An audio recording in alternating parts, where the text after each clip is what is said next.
what drives you to keep doing this? He paused, then said, a moment on a plane. A woman who needed a seat.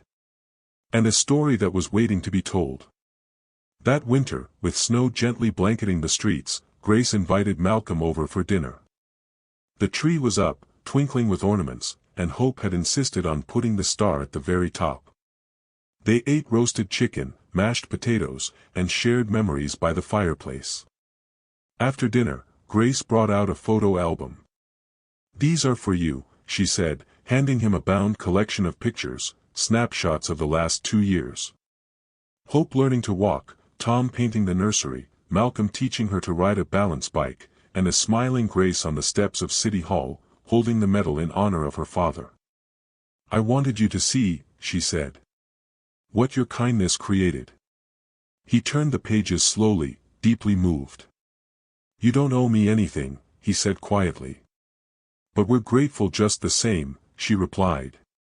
Hope crawled into his lap and handed him a cookie, crumbs already on her chin. "Uncle Mal," she said confidently, "you have to stay forever." He laughed, heart full. "I just might." Outside, the snow kept falling, quiet and soft.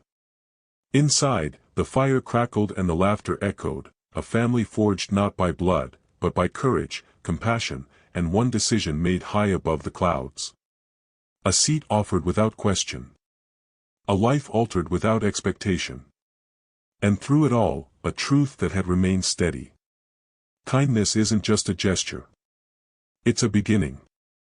Sometimes the smallest choices, like offering your seat to a stranger, can lead to life-changing moments. Malcolm never intended to get involved in someone else's life, but his quiet act of kindness opened the door to justice, healing, and a purpose greater than himself. This story reminds us that doing the right thing, even when no one's watching, can ripple outward in ways we never expect. In a world that often feels divided, compassion and courage still matter. They still win.